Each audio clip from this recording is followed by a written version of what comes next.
Hey guys, Samurai here, back with another video.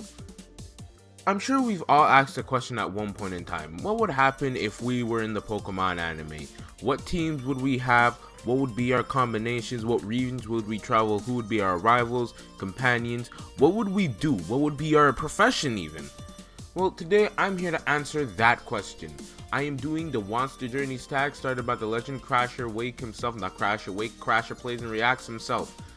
This challenge, imagining a this challenge, jeez, I messed it up 3 times. This challenge takes someone imagining themselves if they were in the Pokemon anime. I have to do that take 3 different times. In the Pokemon anime. Now I've already done this tag, but I gotta admit my version was shit. Imagine that as like the abridged or the Kai version of it for all UTFS fans out there. It was a very quick and short to the point version because I wanted to get a video out before I go on break, and I thought this would be a pretty cool concept. I was tagged by Zach the Pokemaster, so make sure to go check his channel out, and I'll be tagging 5 creators at the end of this video, so stay tuned for that. I'm going to give a huge story based on the regions I've traveled, and I hope you guys can enjoy it. Now let's get started with the Monster Journeys tag 2021. First, I'm gonna explain my origin. I hail from the city of Osprey from the Cocoon Diancie movie. I forgot the name of the movie, but the Diancie movie. I hail from there, the Osprey city. Also because it's actually based on Toronto, where I actually live. So I was actually born there, but my family moved to Snow Point because snow. And I'm wannabe from Sinnoh, but I thought Osprey City was cool. But the reason I started is Sinnoh. I eventually, since I grew up in Snow Point City, I go to the Pokemon school there and learn a bunch of types, matchups. If Pokemon Showdown was a school, that's where I would have gone to study. And I think it's pretty cool that I studied there. Well, at least my character did. Now, at the age of 10, well actually I decided to have my journey started around the age of 12 because I think that's a bit more appropriate than what my mom would actually allow me to do in real life. But around the age of 12, I decided to go start my journey in the Unova region. I decided to go there because a lot of trainers decide to start in the Unova or Kanto regions as they are the easiest for new trainers to start with. So I decide to go there for my beginning of my journey. I head to Unova Town and I eventually meet Professor Juniper. Professor Juniper shows me the 3 starters. Now the 2 most popular starters in this case are Snivy and Tepig, as there have been many powerful trainers who have wielded these Pokemon, but not often do you see people choose this specific Oshawott. There's nothing too special about it, it's just this Oshawott had an attitude problem. However, I like to challenge, so I chose Oshawott.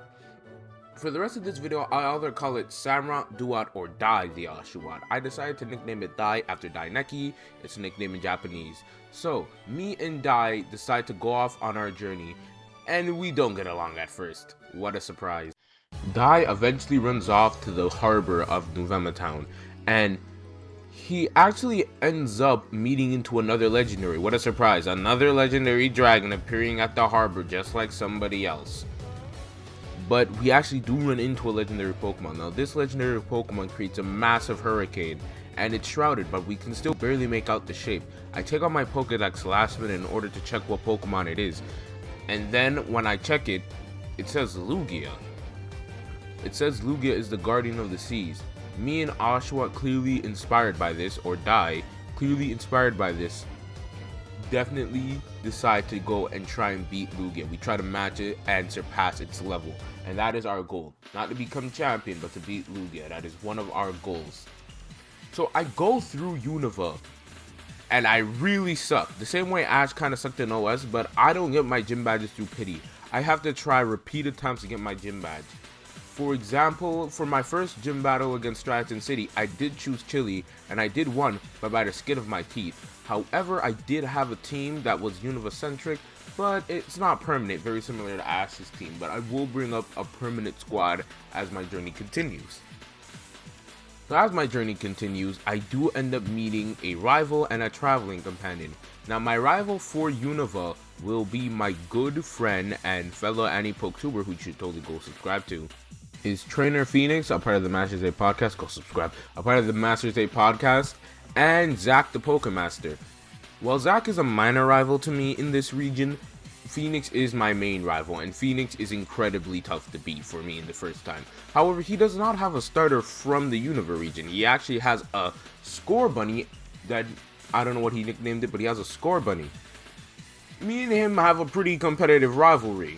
We have a very ongoing rivalry, very similar to Ash and Gary. However, it's more, he has more battle experience, but less academic knowledge, while I have more academic knowledge but less battle experience, so we kind of balance each other out.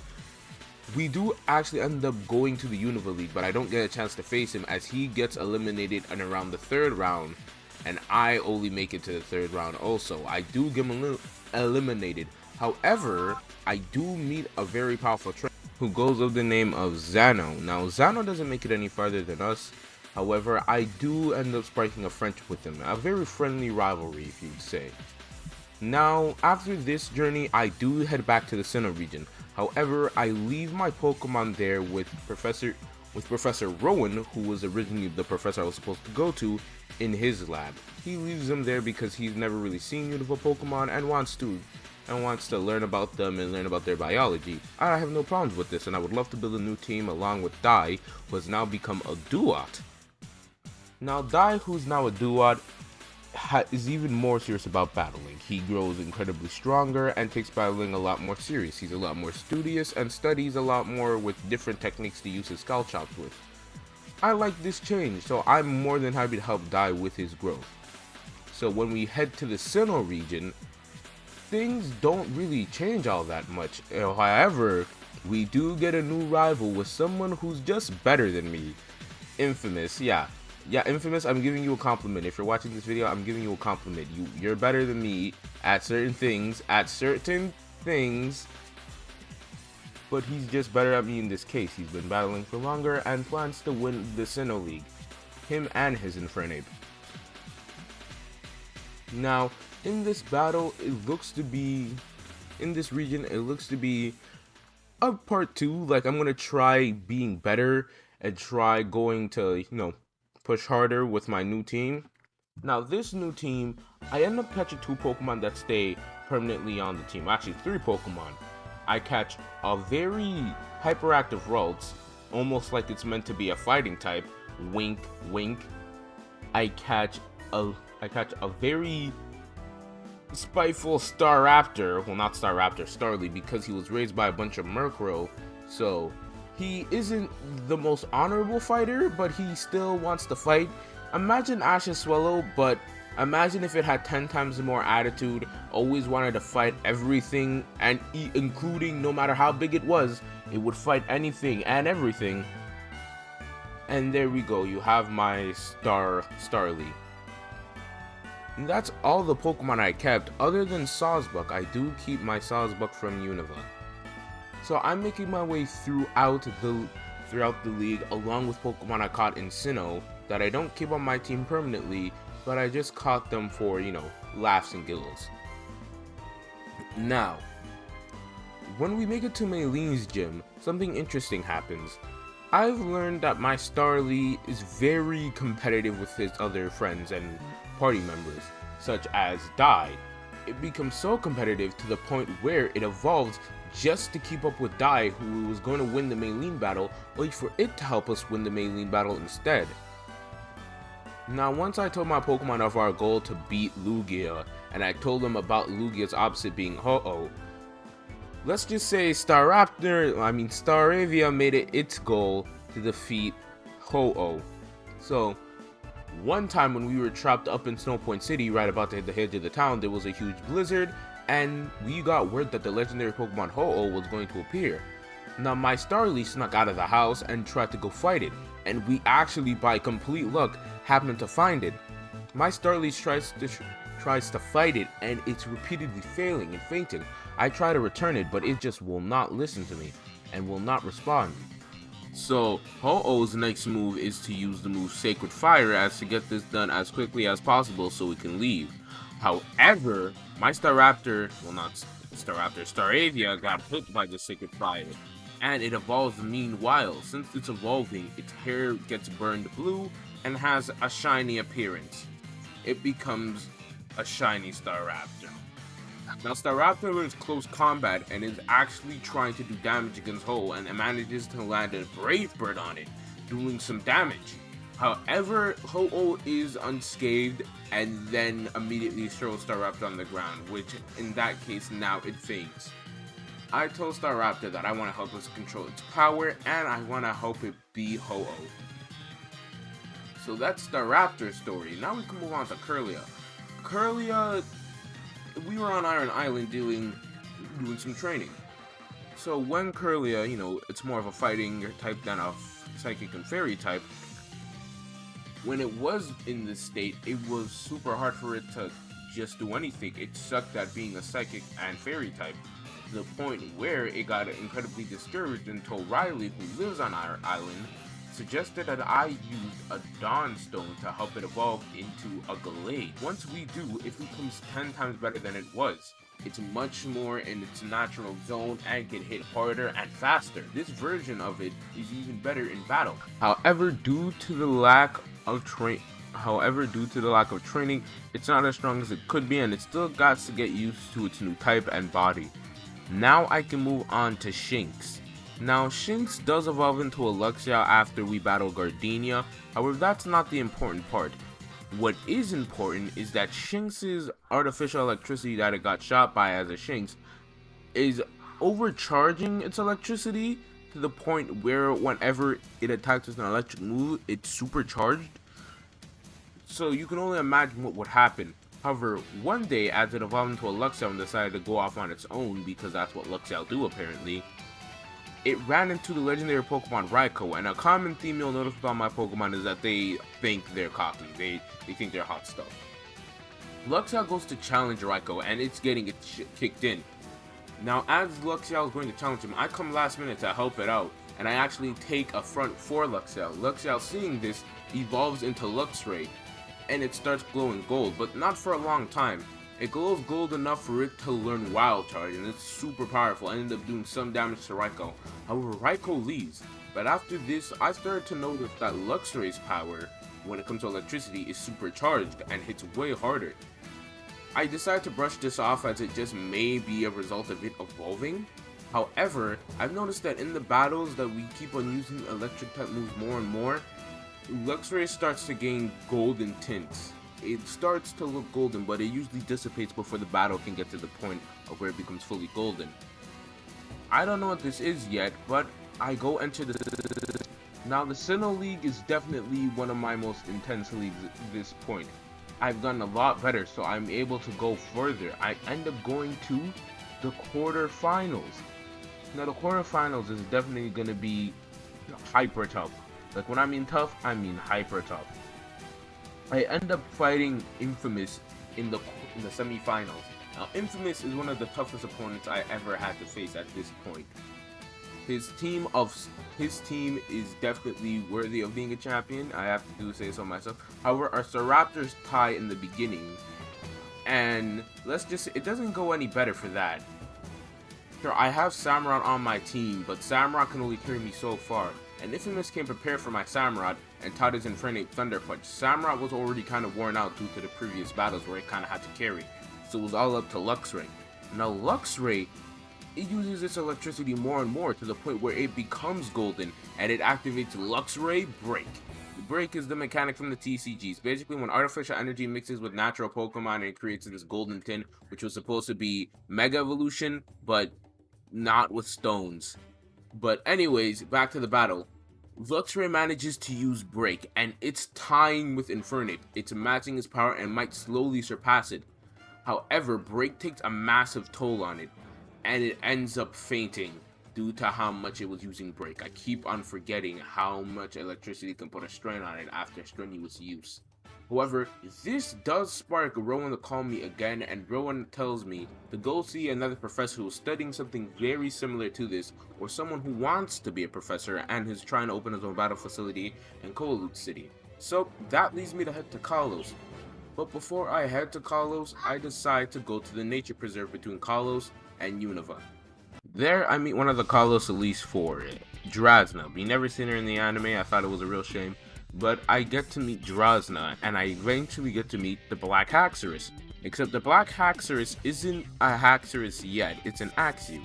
However, the Haxew takes a liking to me, it wants to travel with me, and I like the Axew too. In fact, I actually wanted to catch it. Axew seemed pretty good with this too, so in fact, Axew decided to come along with my team. Drowsina tells me to raise it well as this Axew has a lot of potential and I could possibly bring it out. I take her word for it and I start to leave. When I enter into the Kalos region, I get greeted by a couple of familiar faces. Now when I start my Kalos journey, my main rival is Sam, and I bump heads with Sam in the most non-consequential of ways. My Samurott and his Charizard are training in the forest until they eventually run into each other. They start fighting with us knowing due to us just being at a Pokemon Center. While we're getting to know each other, our two Pokemon are fighting outside and duking it out. As we run outside and to stop the fight, he tells him that his Charizard was trained a lot and was trained pretty well. I told him my Samurott has been through quite a lot too. But after seeing Mega Evolution and knowing that Sam's Charizard is possible of Mega Evolution, I decided in order to match him, I was gonna have to take on the Kalos League and Master Mega Evolution. And the only Pokemon in my party that can Mega Evolve is Gallade.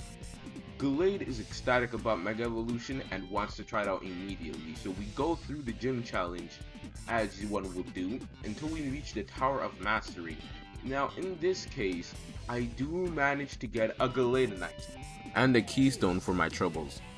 Now after I leave this place, I start noticing a guy who's also trying to get to the league, and I run into him. He's saying he's waiting for his friend, this friend being Trey. However, he says his name is Goggles. Now, Goggles is going to be an on and off companion for me. He's going to join some parts, but he's also going to leave for some parts. But he's also a rival in this case.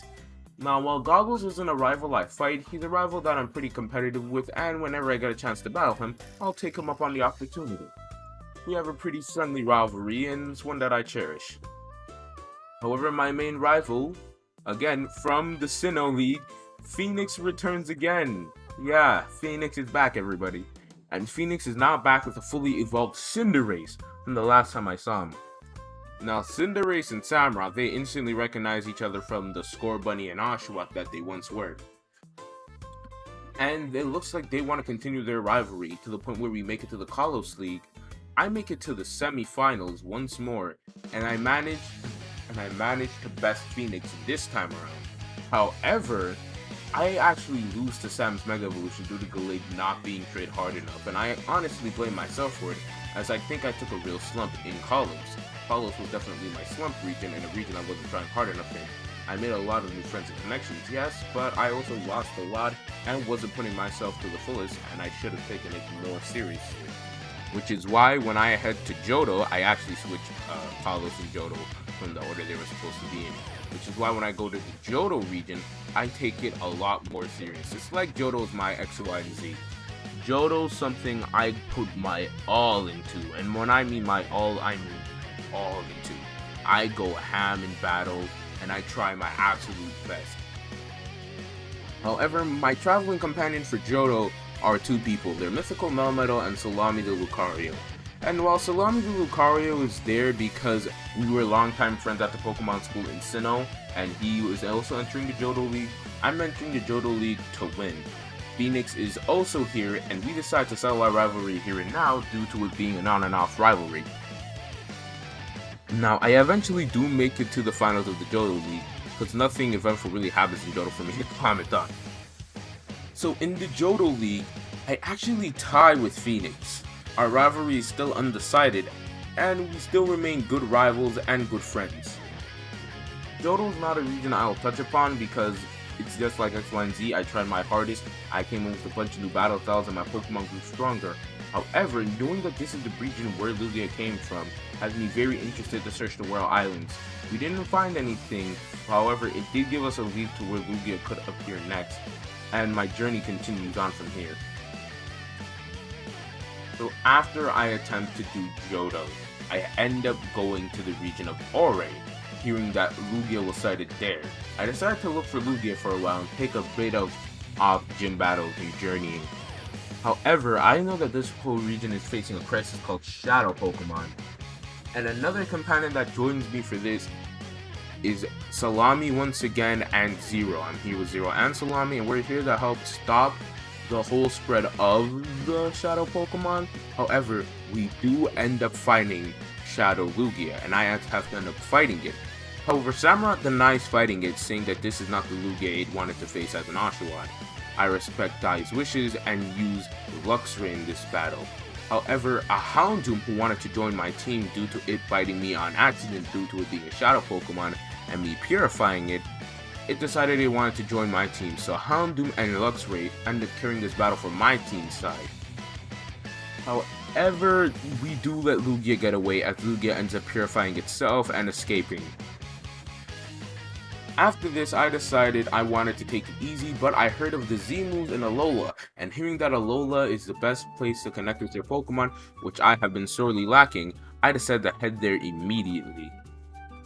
In this region on Pony Island, I find one of my other permanent members on my team. I find a Nomad Pyroar. Now this Pyroar doesn't exactly want to listen to anybody. He's a male Pyroar. He doesn't want to listen to anybody because he was abandoned as a baby and didn't want to trust anyone ever again. So I'm glad that we could build a team. And a Mightyena who has a grudge, and a Mightyena. This is a Scrappy Mightyena who's also male. So he wasn't the strongest Mightyena straight from birth. However, he does want to become the strongest Mightyena, and I want to help it achieve that goal. So after I go through Alola, I do end up entering the Alola League, but I don't go far, and I'm fine with that. I end up placing in 2nd place. And I end up facing against a guy named Trayman 1, and it's a 2v2 instead of a 1v1. It's Samurott versus Primarina, and Lycanroc versus Mightyena. Mightyena being one of my newer Pokemon, it doesn't do its best, and while Samurott tried its best, it just couldn't beat Primarina's Fairy-type moves, which it didn't have a counter for. So now that we're done after Alola, I decide to head to the battle frontier of Kanto.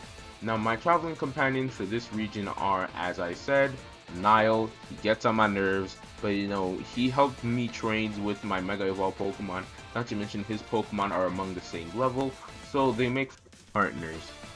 I challenged the battle frontier, and it's definitely one of the toughest challenges. I definitely have to rematch them a certain amount of times and keep on going, regardless of how tough it gets. And I end up dual meeting Brandon. Now Brandon was one of the toughest matches I had. He uses the same Pokemon he uses against Ash. Samurott even knocks out Regice, and this is Samurott's crowning moment. It shows that he's actually gotten stronger. However, he wanted to know, do I want to open my own battle facility, as after winning, you get the opportunity to do that. And I actually want to start my own battle frontier in the region of Unova. However, I decide to hold off on it, just to take another break from training, seeing that I've been through a lot, and my Pokemon need a break. However, I will tick Scott on that offer when I'm ready. Scott gives me his number from my phone, and I decide to head my separate ways. I head back to Unova just with Samurott as a reconnecting journey. However, here we get to meet the legendary Pokemon Cobalion. Now Cobalion sees potential in both me and my Samurott, and decides to train us. And you heard right when I said it, us. Which means I had to do the same thing Samurott was doing, climb up waterfalls, jump off high things, it's at high speeds throughout the forest just to keep up. But at the end of it, Samurott ends up learning a move that not any other Samurott knows, Sacred Sword.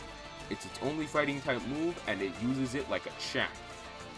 After learning this move, I decide to head to the Galar region as per a lot of people's requests. Rowan tells me to head to the Galar region as there's a professor named Kuro who actually wanted to meet my Luxray, so I decided to head there.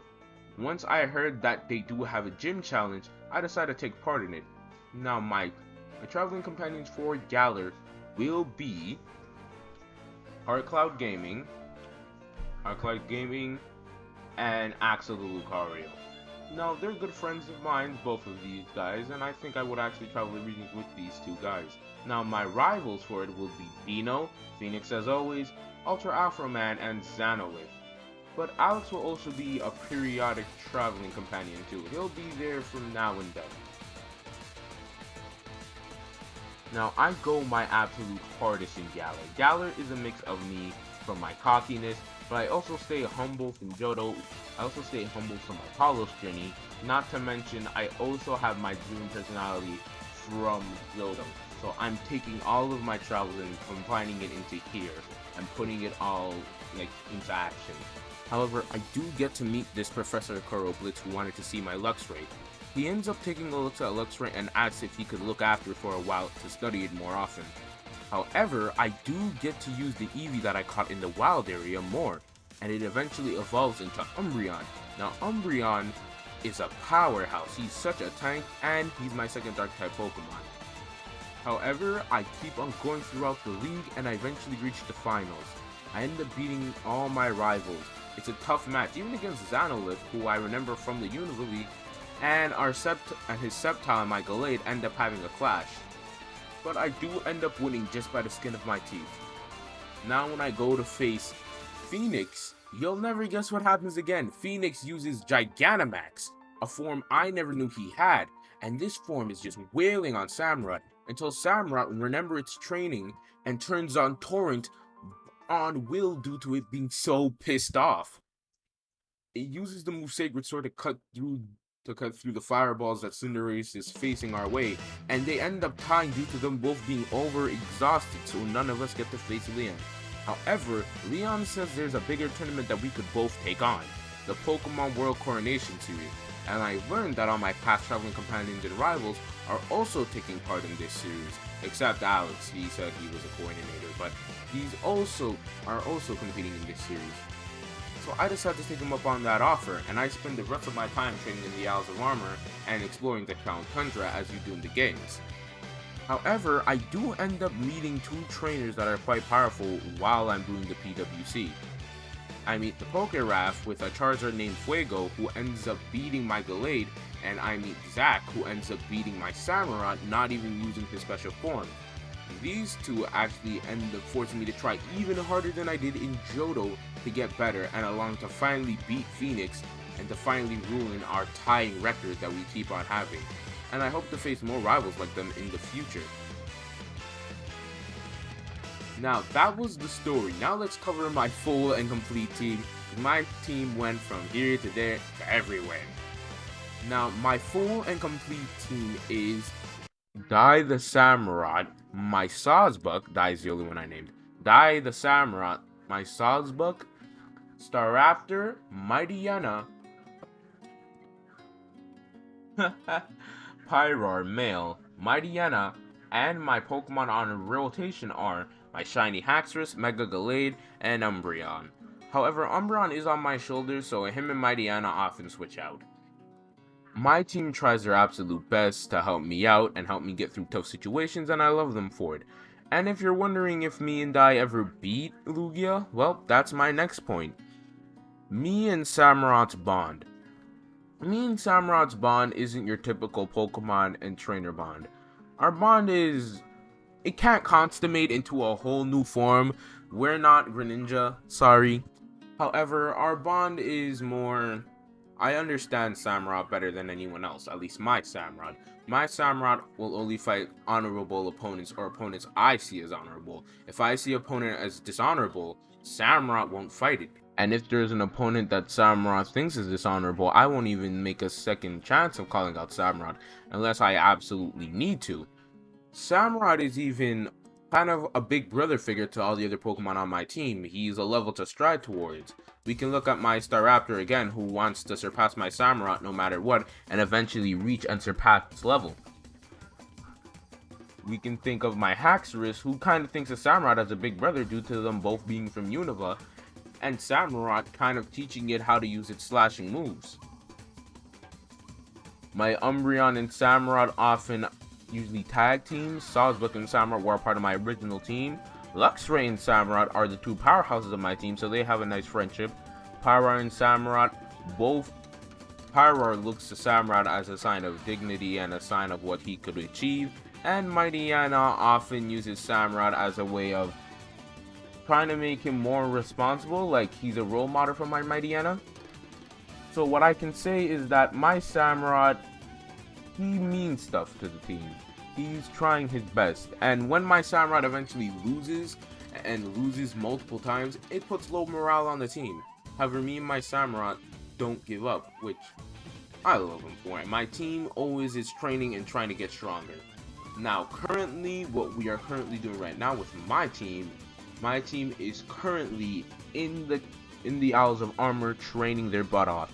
They're trying to train so they can eventually beat other opponents, such as Sam, the Media Nut, Zack the Pokemaster, and eventually Raph and Zack. My end goal is to open up my own battle frontier in Unova, but that's a long way from now. And my second end goal is to eventually face off everyone I can in the PWC and hopefully not become champion, but become darn close to becoming champion. But right now, I'm currently training my team and studying with Kuro Blitz to help understand why Luxray has the break phenomenon that he does, and hopefully make him grow stronger. Now, that's the end of the video, and as per usual, the end of the video requires me to tag 5 people. So the 5 people are tagged are Outlier Gaming, Trainer Zero, Trainer Phoenix, Dino Anipoke, and Starmeister. These are the 5 people I tag along with the rest of the Masters 8, so they could do the challenge too. Even if you're watching this, you can also do the challenge too. Was there anything you hope to see from the future? You know, if we get to 1K subscribers, maybe I'll do another video in this universe where, I don't know, I go to Farum or something. Or I go to one of the movie locations, or I study some more legendary Pokemon with Brandon. The possibilities are endless. Or if there's a Battle Tag 22, I'll do that. But that's all for the future. Remember to like, subscribe, and share. This video was 30 minutes long, and I actually have to re-record this because I didn't like the old version of what I did. But I like this version a lot more, so stick around. I got some more content, and next week I'm dropping another movie. Not as long as this one, I hope, but, you know, hopefully you guys enjoy it.